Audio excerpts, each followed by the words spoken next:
Hello. I hope you are having a good day, and if not, I am pretty sure there is something good that you can identify in your day that you deem as good, and maybe you'll get something from that. Anyway, so what I'm doing now is I'm just carrying on with the hidden life of trees. We are at chapter 27, and the title of the chapter is Street Kids. So let's go right in. Have you ever wondered why giant redwoods in Europe never grow particularly tall, even though quite a lot of them are more than 150 years old? Very few have yet topped 160 feet. In their homeland, forests on the western slopes of Sierra Nevada mountains in California, they easily grow more than twice that size. Why don't they do that in Europe? If we think back to the tree kindergarten, to their extremely long and drawn out youth, we might be tempted to say they're still children. What do you expect? But that doesn't jibe with the enormous diameters of the old giant redwoods in Europe, which often exceed 8 feet, measured at chest height. Clearly, they know how to grow.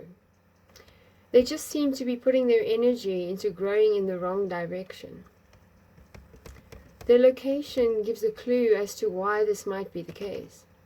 They were often planted in city parks by princes and politicians as exotic trophies.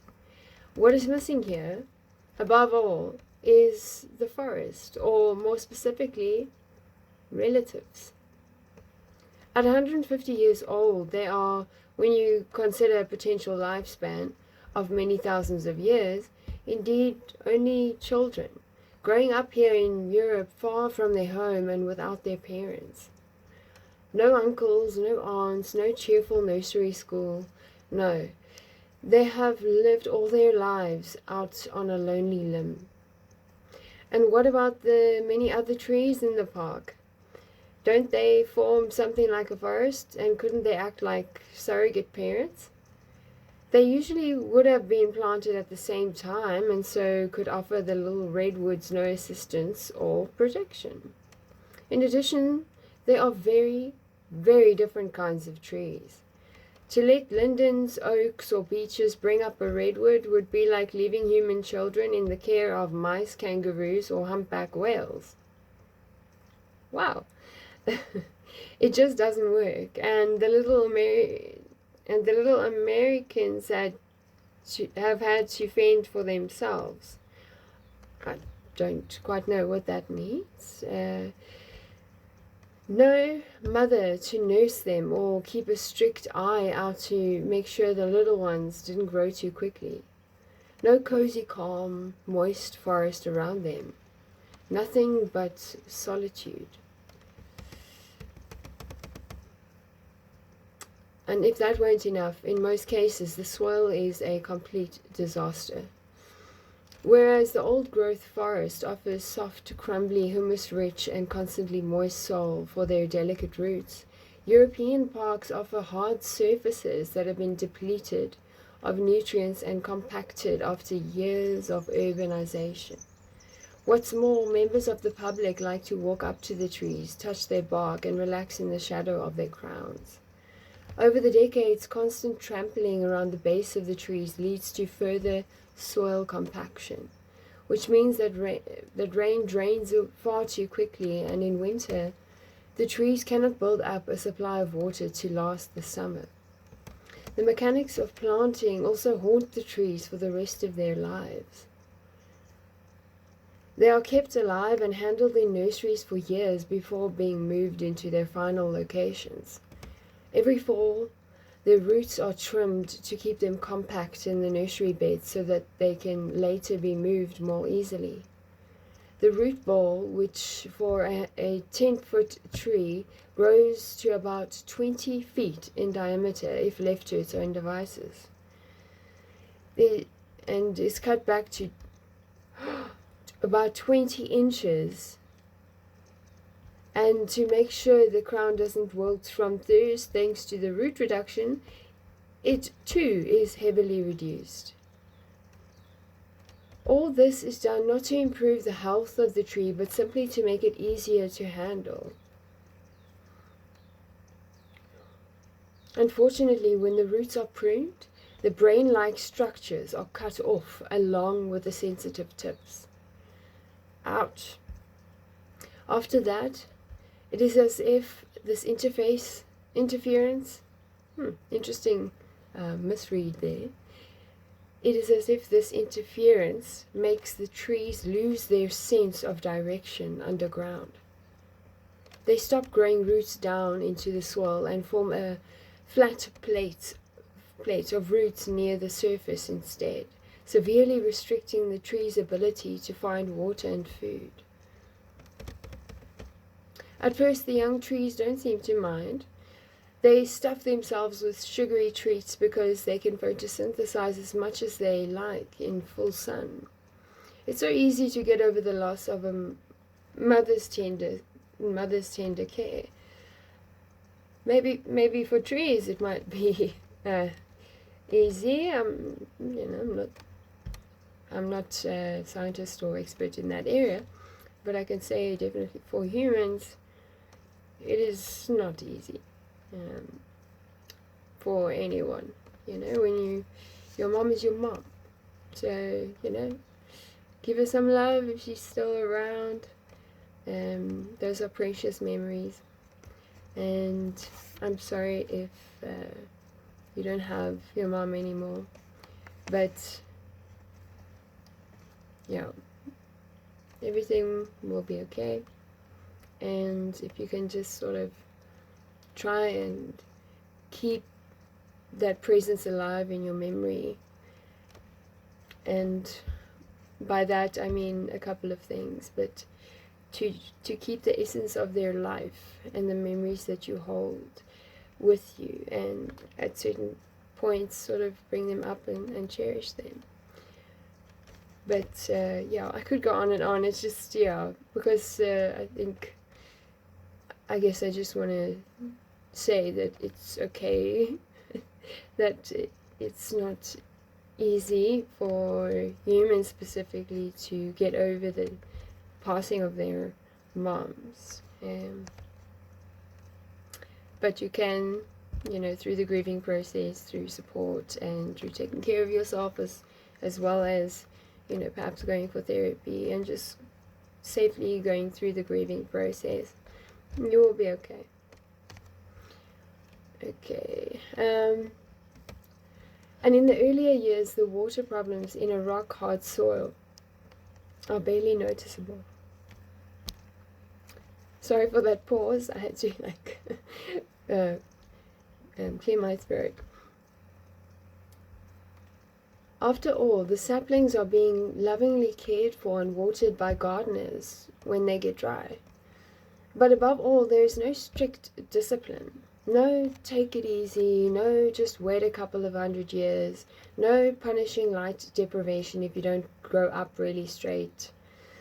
Every young tree can do just as it likes. So every year, they go at it as though they were in a race, and every year, they put on a growth spurt. After a certain height, the childhood bonus seems to run out. Irrigating 65-foot tall trees takes an enormous amount of water and time. To thoroughly moisten the roots, the gardeners must spray many gallons of water out of their hoses per tree.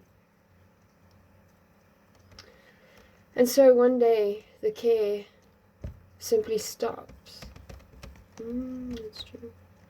At first, the giant redwoods don't really notice. They've lived high on the hog for decades and done whatever they wanted. Their thick trunks are like paunches attesting to an orgy of solar indulgence. Okay. In the earlier years, it doesn't really matter much that the cells inside their trunks are very large and contain a lot of air and therefore are susceptible to fungal infections. That makes me think of like an inflated ego for some reason. I don't know why. Just popped into my head. Anyway, could symbolize a lot of other things. Just obviously felt the need to just blurt that out. Anyway, I'll read that again. Thanks to the generous amounts of light that reach right to the ground, the redwoods grow thick branches that later increase their girth so much that the image the trees bring to mind is that of a doped up bodybuilder. I'm reading from the book, okay? It's from the book. I'm not trying to offend anybody. I'm just first time for me, and I'm just reading. True. All the branches on the lower 6 to 10 feet of the trees are usually sawn off by the gardeners to give visitors an unobstructed view of the park. But when compared with old-growth forests, where thicker branches are not allowed below 65 and sometimes not even below 165 feet, the tree's growth is brazenly decadent. What the trees end up with are short, thick trunks topped with crowns. Extreme examples of park trees seem to be nothing but crown. Their roots don't penetrate more than 20 inches down into the heavily trampled soil, and therefore they offer little in the way of support. That's very risky, and trees of a normal height would be much too wobbly. The growth habit of redwoods in the far-off old-growth forest ensures a low center of gravity, so they are pretty stable. It takes a huge storm to upset their equilibrium. I think there's a lesson in that.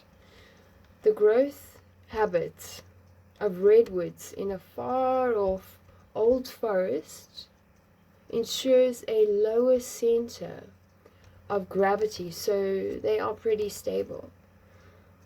It makes me think of, like if you get ready for a stance and you sort of like, you're not like rigid and, like, because you can just sort of like fall over, you can trip on thin air.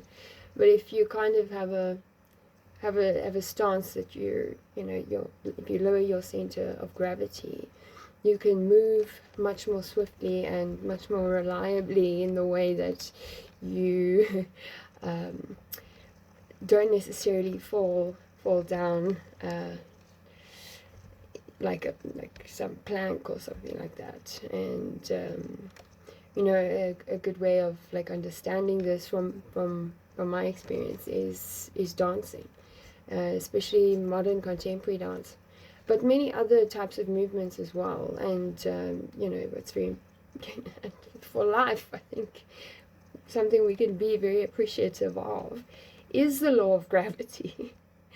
And the fact that we can actually put our feet on the ground and walk on this ground and not be floating up. I mean, we've got dissociation, all kinds of other things that make us feel floaty. I mean, just imagine you walking and suddenly the law of gravity isn't there anymore and you're just kind of floating into the wherever it goes.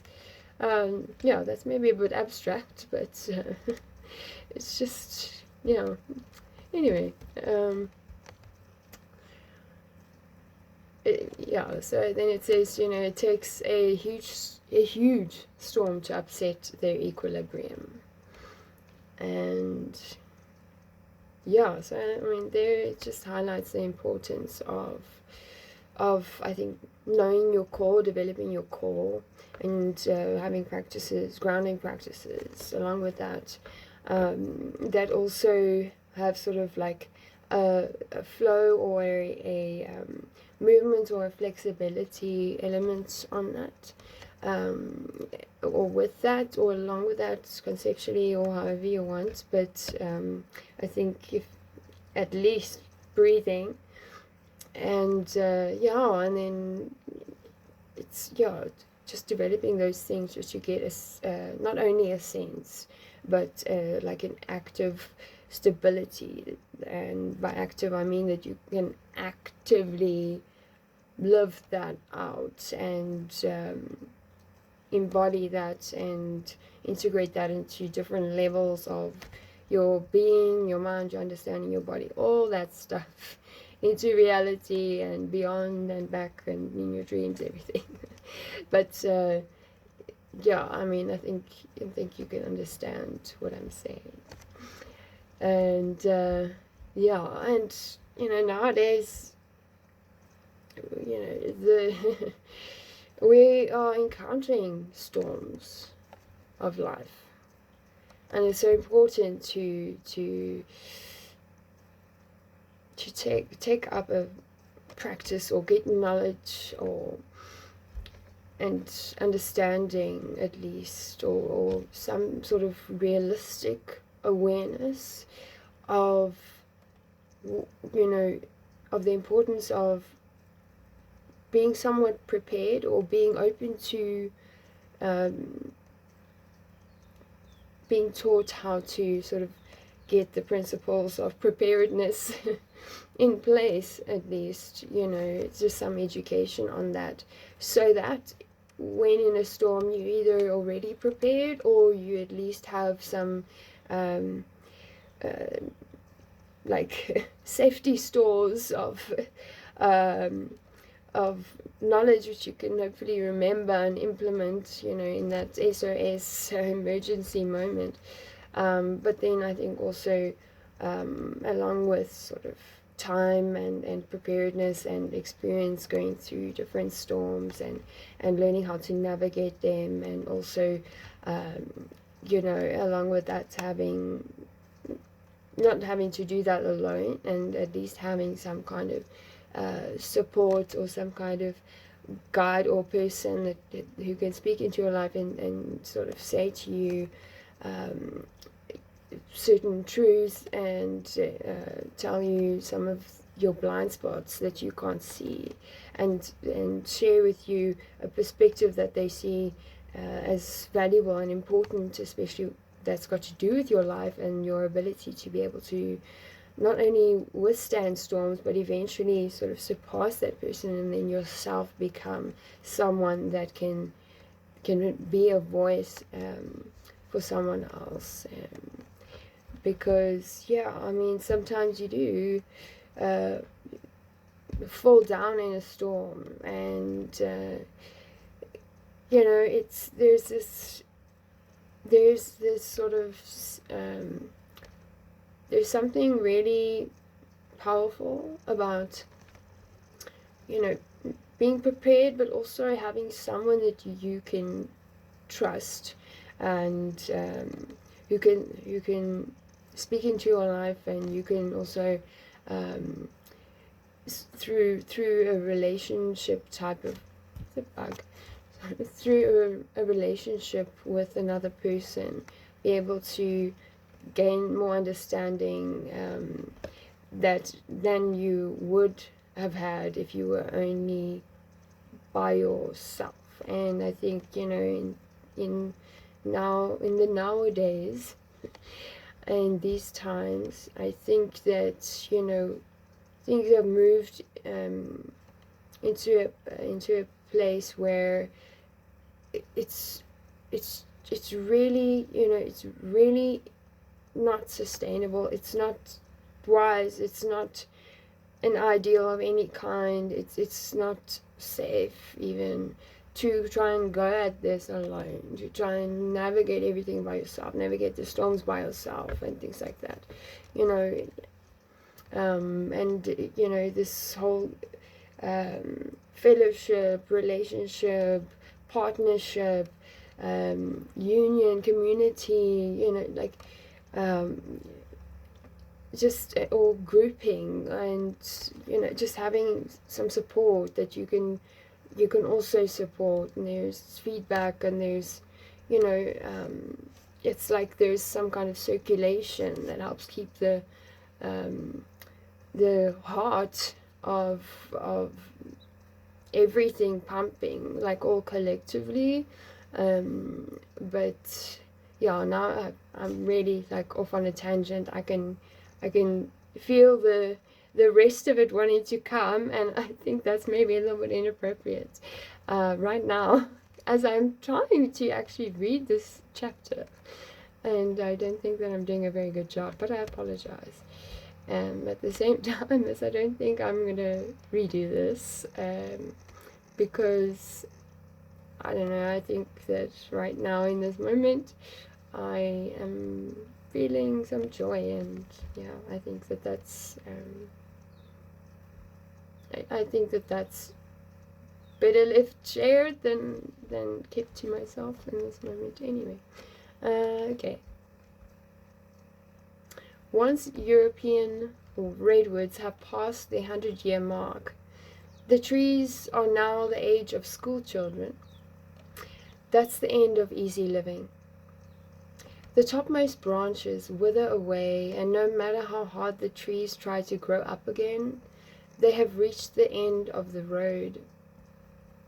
Their wood is impregnated with natural fungicides so that they can hold out for many more decades despite injuries to the bark. It's quite different with other species of tree. Beeches, for example, react badly when thick branches are sawn off. Take a closer look the next time you take a walk in the park. You'll find hardly any large deciduous trees that don't show signs of having branches trimmed, sawn off, or interfered with in some other way. This pruning is actually more like a massacre, is often only for aesthetics, which dictates that the crowns of trees lining a walk or driveway are all the same size and shape. A severely pruned crown is a severe blow for the roots, which grow to a size optimally suited to serve the above ground parts of the tree. If a large percentage of the branches is removed and the level of photosynthesis drops, then just as large a percentage of the underground part of the tree starves. Fungi now penetrate the dead ends where branches have been removed and the trunk has been sawn off. The wood is filled with air pockets thanks to the tree's quick growth as a youngster, and fungi have a field day. After only a few decades, which is incredibly fast for a tree, this inner rot can also be seen on the outside of the tree. Complete sections of the crown die off until the local authorities cut the crown off completely so that it no longer poses a safety hazard for visitors, leaving huge wounds where the tree has been chopped. The waxy substance painted over the damaged trunk, supposedly to protect it, often hastens the tree's demise because it traps moisture inside, creating the damp conditions fungi love. In the end, all that remains is an empty shell that can not be saved, and one day will be chopped down. And because there are no family members who can rush to help these urban trees, the stump will die quickly and completely.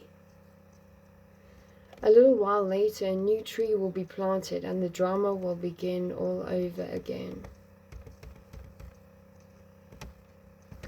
Urban trees are the street kids of the forest, and some are growing in locations that make the name an even better fit, right on the street. The first few decades of their lives are similar to those of their colleagues in the park. They are pampered and primped. Sometimes they even have their own personal irrigation lines and customized watering schedules. When their roots want to go out and get established in their new territory, they're up for a big surprise. The soil under the street or pedestrian walkway is harder than the soil in the parks because it has been completely compacted by machines using large vibrating metal plates. That's a huge disappointment for the tree. The roots of forest trees don't actually grow very deep. Few species grow deeper than 5 feet, and most call a halt to downward growth much sooner. That's not a problem in the forest, where there is almost no limit as to how wide the roots can grow. Unfortunately, this isn't the case on the side of the street. The roadway restricts growth in one direction. There are pipes under the pedestrian zones, and soil has been compacted during construction. When trees are planted in these restricted spaces, conflicts are inevitable.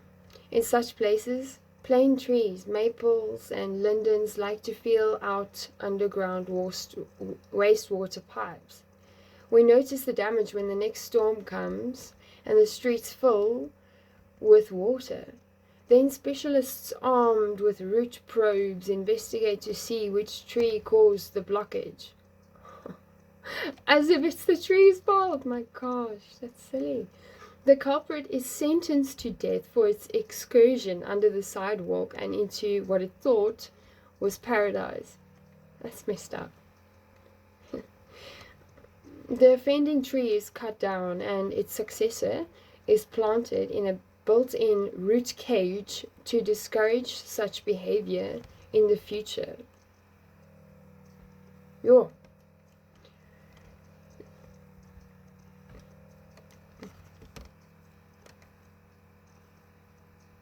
I could feel a sense of justice coming into my heart.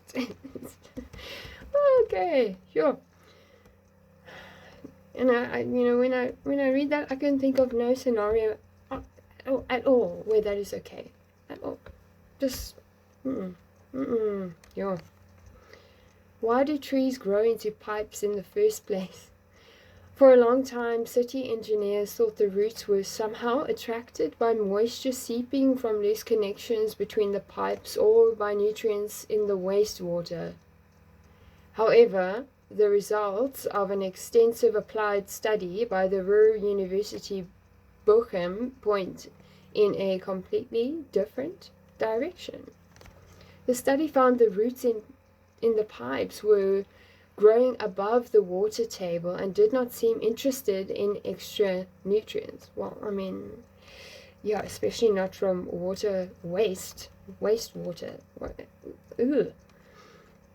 I don't think that's nutrients at all. I mean, would you want that water? I don't think, tree needs it either. What was attracting them was loose soil that had not been fully compacted after construction. Here the roots found room to breathe and grow. Amen. It was only incidentally that they penetrated the seals between the individual sections of pipe and eventually ran riot inside them.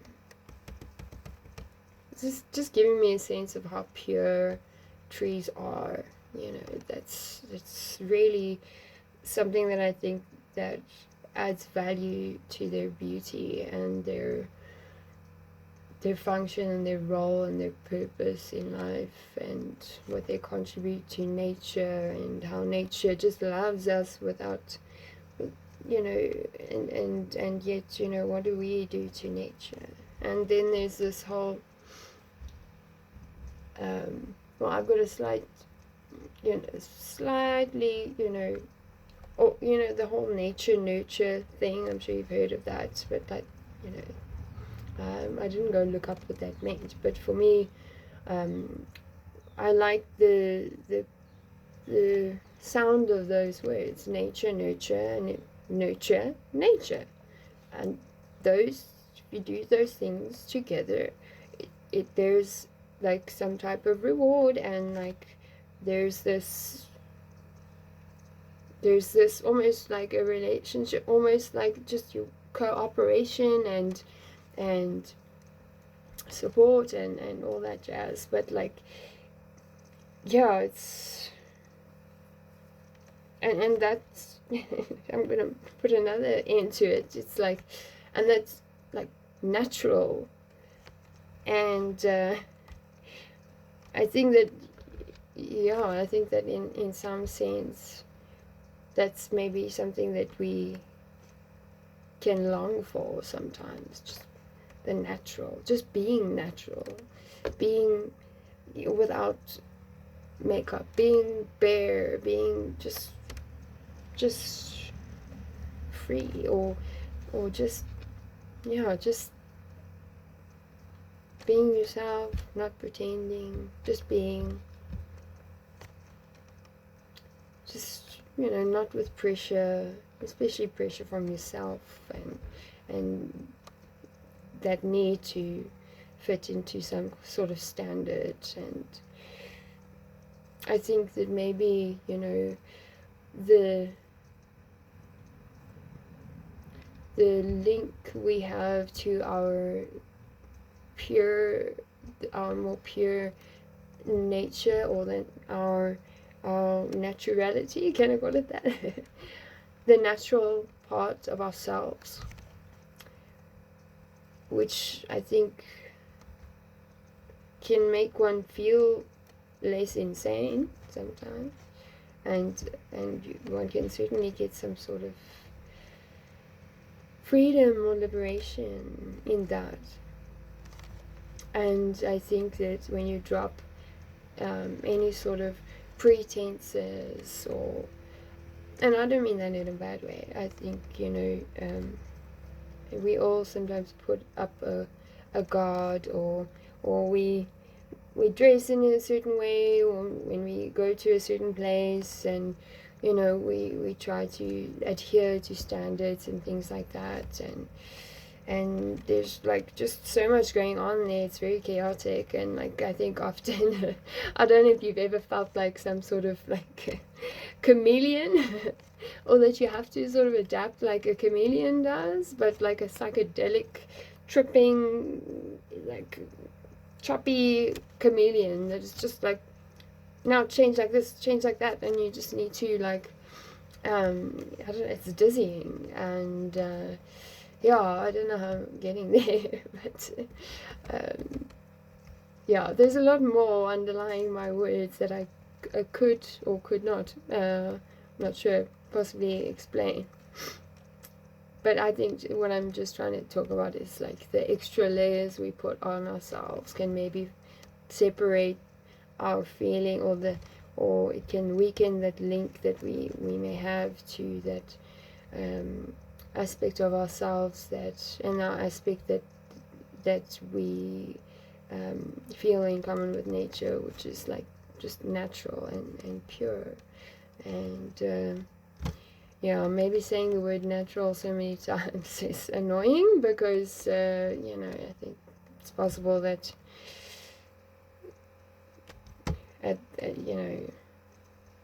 in this day and age, that word means so many different things than it did like in the 90s, 80s, 70s, and way before that. But anyway, yeah, I'm trying to hopefully indicate that it's like the old school type of vibe. Anyway,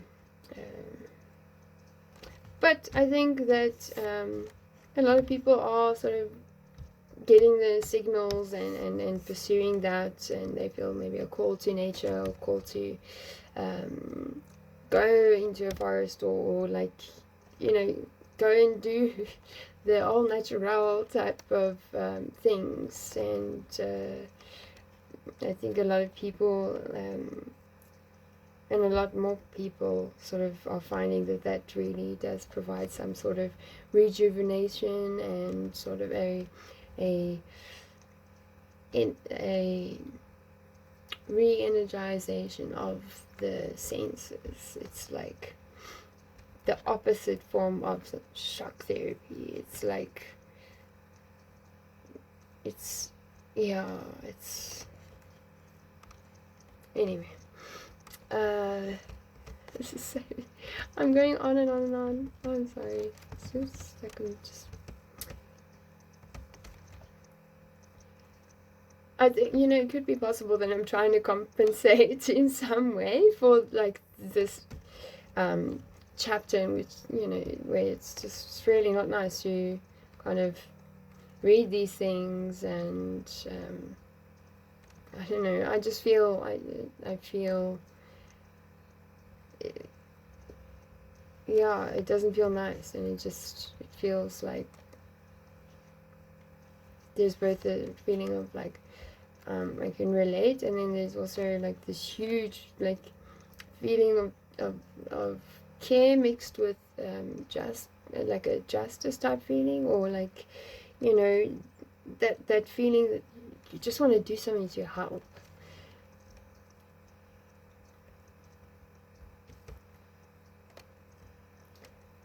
Okay.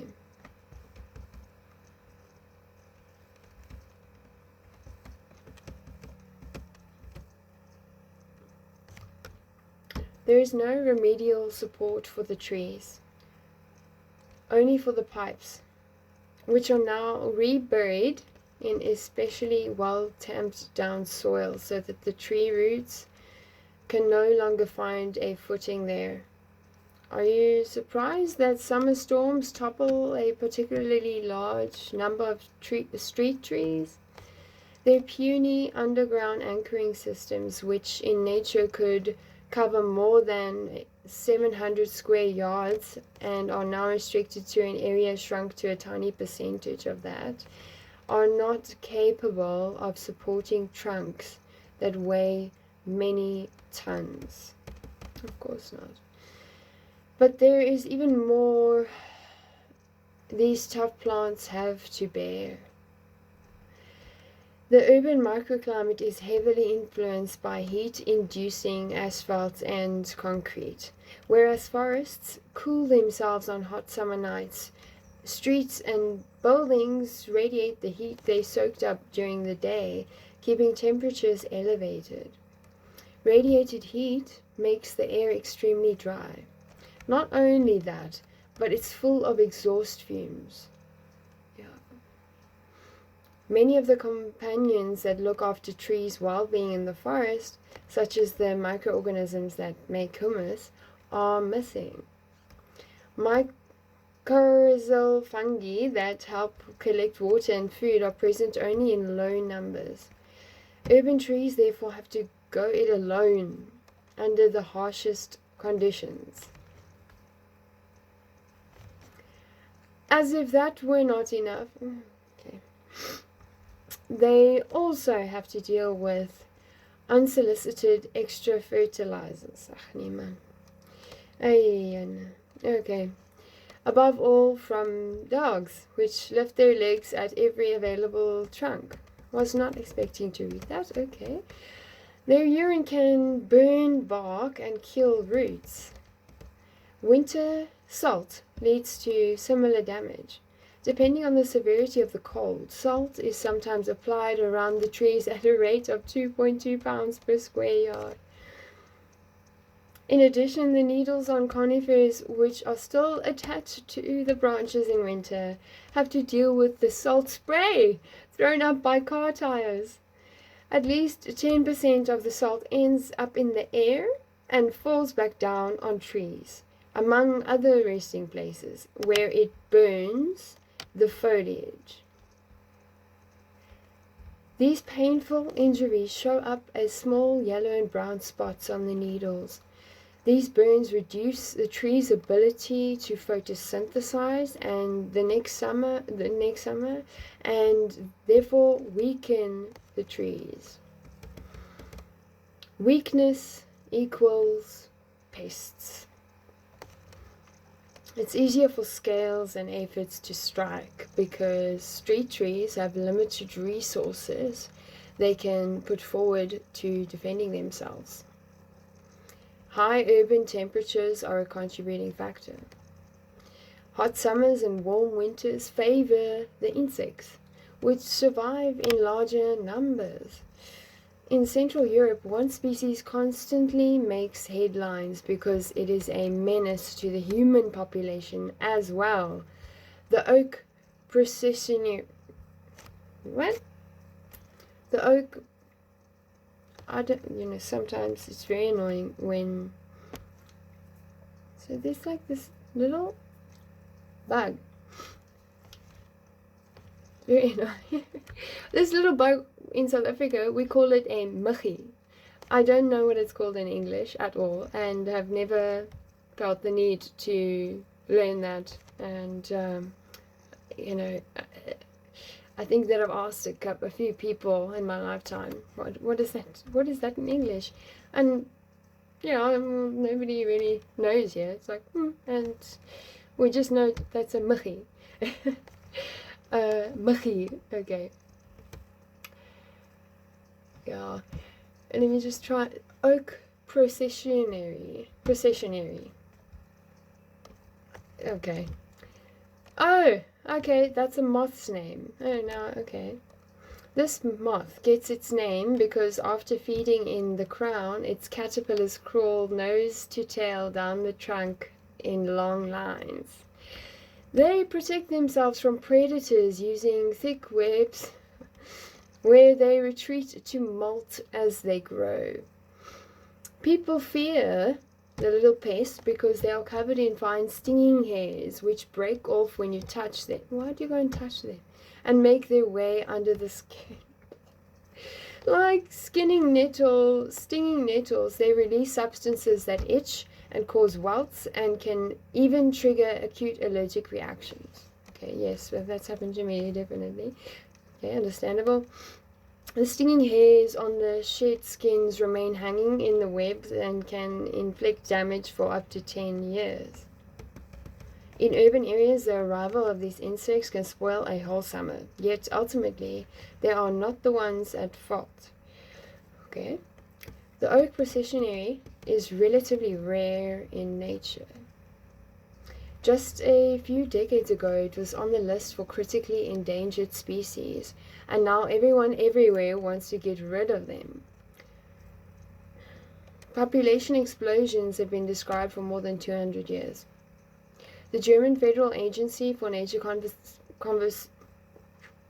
Conservation, although they can, I guess I'm suggesting that there should be the German Federal Agency for Nature Conservation as well.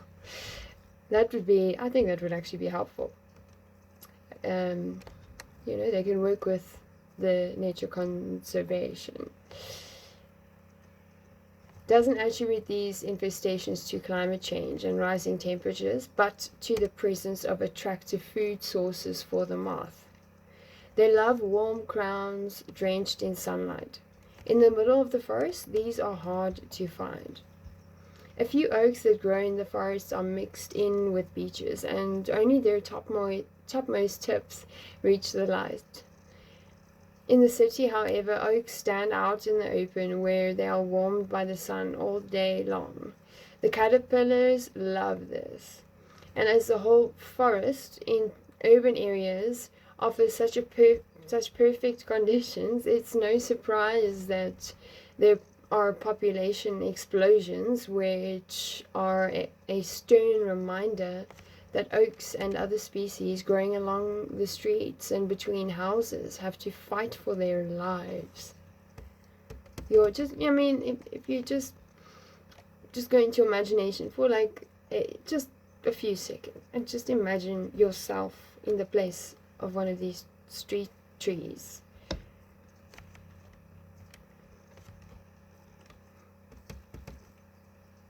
I'm not trying to induce a bad feeling. I'm just saying, I think the feeling that's appropriate to feel there is a sense of compassion. And, or at least, that for me, it almost sends shivers down my spine. It's just hectic. At the end of the day, the stresses the trees must bear are so great that most of them die prematurely. Even though they can do whatever they want when they're young, this freedom is not enough to compensate for the disadvantages they face later in life.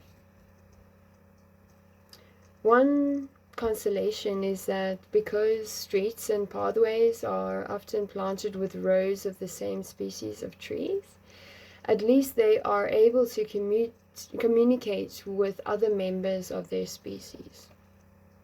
Plane trees, recognizable by their attractive bark, which peels off in colorful flakes, are a popular choice for these regimented plantings.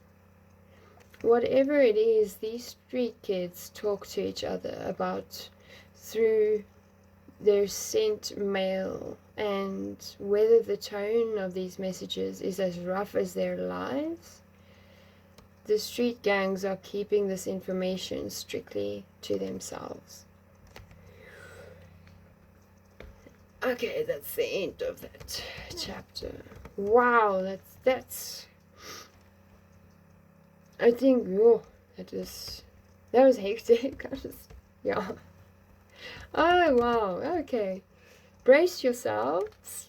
The next chapter, maybe I shouldn't say. No, I'll give you pre-warning so you can prepare. But I think, hopefully, I'm hoping that there's more hope. But there's about, I think, we're about 2/3 of the way. Oh no, more like 3/5. I don't know. But there's a little. I think there's less than 100 pages left. Okay, but just a forewarning. The next chapter, chapter 28, the title is bold and it's one word, and it is called Burnout. So maybe that doesn't mean what we think it means, or what we so-called experience, although I don't think that trees, well, I would hope the trees are sort of exempt from feeling that, but I guess we will see. I'm really hoping that the book sort of starts to take, starts to sort of shape a little bit more in a hopeful sort of life-giving sense again, when getting quite deep into the hectic parts. Not that is something that we should avoid. I think it's important to deal with those things and know about them, be aware of them. So I'm grateful for learning this information. It definitely gives me a better understanding, and obviously like a little bit more knowledge, and along with that, like a tad more curiosity, I think, as well, about trees. And also it lights up, I think, good emotions inside, or appropriate feelings, or whatever. And also I think there were quite a few bits and pieces of what could be quite a profound insight that can be hopefully strung together. So before I go off on another tangent, let me just leave you in peace, and well done if you've listened this far, and if you have and you're disappointed, I'm very sorry. But I mean, I think for some reason, it's very important. There's just a lot of importance in that chapter, and we really can't deny that runs quite parallel with real life human conditions, experiences, circumstances, and etc. Things that also need our attention. So bye.